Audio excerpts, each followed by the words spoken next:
Hola, tutorandos de YouTube, ¿qué tal? Bienvenidos a este nuevo blog en el que vamos a tratar un tema que se popularizó hace más o menos un mes, que realmente es una chorrada, pero que siempre hay alguien que no tiene los conceptos claros y que a lo mejor un vídeo como este le puede ser de utilidad. La polémica de la que estoy hablando fue aquella información de que los datos del telescopio espacial James Webb habían desmentido la teoría del Big Bang. Una noticia que no llegó a ningún medio serio ni fue comunicada por nadie que se dedicase a la cosmología ni a la física en general, pero que sin embargo tuvo su calado en internet, sacando de contexto frases de investigadores e incluso utilizándose en grupos negacionistas para decir que por fin aparecía gente dispuesta a desvelar la verdad de que el Big Bang era una gran mentira y que todo eso era falso. A nada que tengas un poco de experiencia con cómo funcionan los bulos en redes, las pseudociencias y los movimientos negacionistas, todo esto ya sonaba muy mal, pero es que además resulta que el telescopio espacial James Webb es muy complicado que pueda haber algo que desmienta la teoría del Big Bang. La teoría del Big Bang no es que alguien haya dicho, oye, pues yo creo que el universo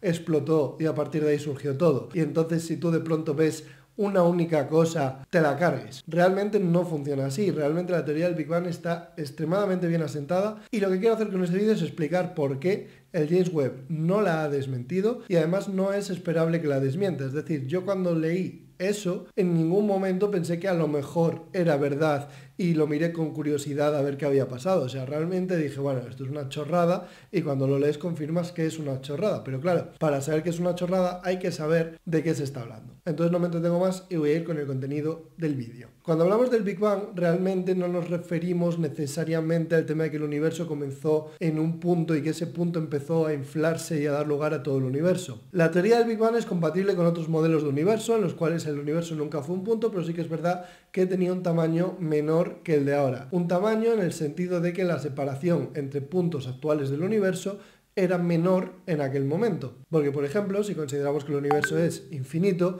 realmente su tamaño era igual entonces que ahora. La única diferencia es que, pese a que siga siendo infinito, ahora las distancias son mayores. El ejemplo con el que se suele entender esto habitualmente es el de los números. Podemos coger y dibujar todos los números en una línea horizontal y, por ejemplo, decir que esto de aquí es la separación entre el número 0 y el número 1. ¿Cuánto mide toda la línea? Infinito, porque valga todos los números de un lado al otro. Pero yo puedo coger ahora y volver a dibujar esta línea diciendo que entre el 0 y el 1 la distancia es esta. ¿Cuánto mide la línea? Pues sigue midiendo infinito, pero ahora la distancia entre dos de esos puntos, el 0 y el 1, es mayor.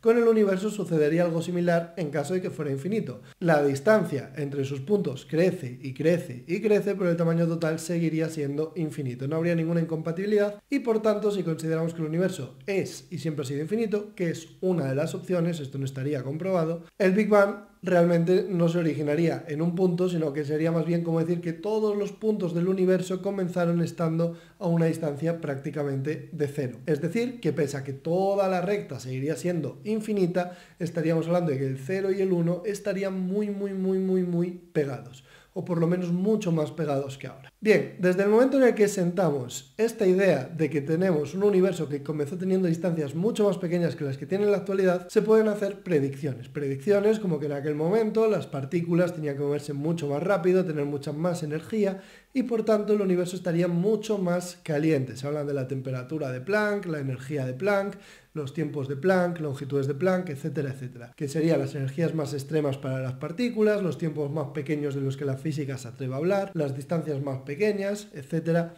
etcétera. Y a partir de ahí se supone que el universo se va inflando. A medida que el universo se va inflando, esta temperatura se va reduciendo porque ya no están las cosas tan apretadas, grosso modo, y a medida que las partículas van perdiendo velocidad y dejan de estar chocándose y aniquilándose y de todo continuadamente, pueden comenzar a formar estructuras más estables. Pueden empezar a formar los primeros núcleos, como el núcleo de hidrógeno o el núcleo de helio, pueden ir poco a poco fusionándose y dando lugar a núcleos más grandes, se pueden formar los primeros átomos, es decir, los electrones ya dejan de ir tan rápido que los átomos son capaces de atraparlos y dejarlos dando vueltas a su alrededor sin que se escapen, y durante todos estos procesos hay partículas que van siendo producidas, emitidas y que quedan flotando por el universo. Las más conocidas de todas ellas serían los fotones de la radiación inicial del Big Bang, lo que conocemos como el fondo cósmico de microondas. Si el Big Bang es verdad, en el momento momento en el que los electrones se quedaron pegados a los átomos, habrían comenzado a liberar toda la energía que les sobraba en forma de fotones, partículas de luz. Y esos fotones, como ya no podrían interactuar con los átomos por tener demasiada poca energía, esto sucedería por la simple cuestión de que precisamente estamos hablando del momento en el que la energía del universo ya es tal que esos fotones no van a tener la capacidad de arrancar electrones nunca más. Estos fotones, insisto, quedan flotando por todo el espacio y se puede predecir cuál va a ser su energía a medida que pase el tiempo, conociendo la expansión del universo y demás. Esta predicción tan sencilla se ha comprobado montones de veces. Es el fondo cósmico de microondas. Es una radiación que está por todo el espacio, que tiene las mismas características y que tiene una temperatura y unas características compatibles con la teoría del Big Bang.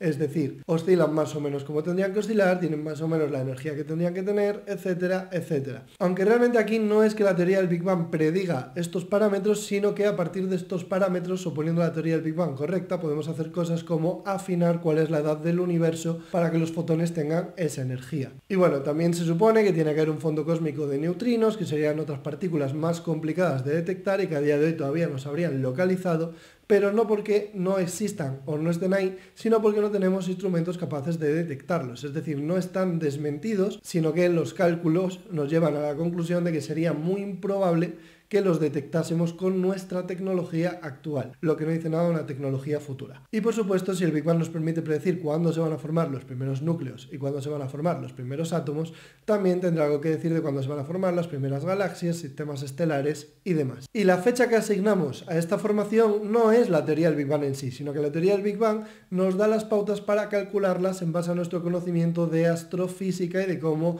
funcionan las cosas en el universo. Cosmólogos que se dedican a esto tienen una serie de parámetros para estimar cuándo se pudo originar la formación de galaxias y por tanto, en base a esos parámetros y conociendo más o menos la edad del universo a partir de los datos que tenemos, como el fondo cósmico de microondas y algunos otros como las mediciones de la expansión del universo, concluyen cuándo sucedió esto. ¿Qué sucede? Que aparentemente ha habido datos de este telescopio espacial James Webb que no eran compatibles con esa predicción, es decir, que las galaxias aparentemente hace una cierta cantidad de miles de millones de años estaban más formadas de lo que se esperaba que estuvieran, lo cual evidentemente no dice que la teoría del Big Bang está mal. Como mucho podría decir que el universo es más viejo de lo que pensábamos porque ya entonces, en una época en la que pensábamos que no, había galaxias bastante bien formadas. Incluso si fuese eso, quiero recalcarlo, el Big Bang seguiría sin ser desmentido, simplemente habría que cambiar un poquito las fechas. Pero es que realmente ni siquiera es esa la única posibilidad. Hay más opciones. ¿Como cuáles? Pues como que estén mal los cálculos astrofísicos que se han tenido en cuenta para predecir cuándo se formaron las galaxias y que en vez de revisar la edad del universo y la teoría del Big Bang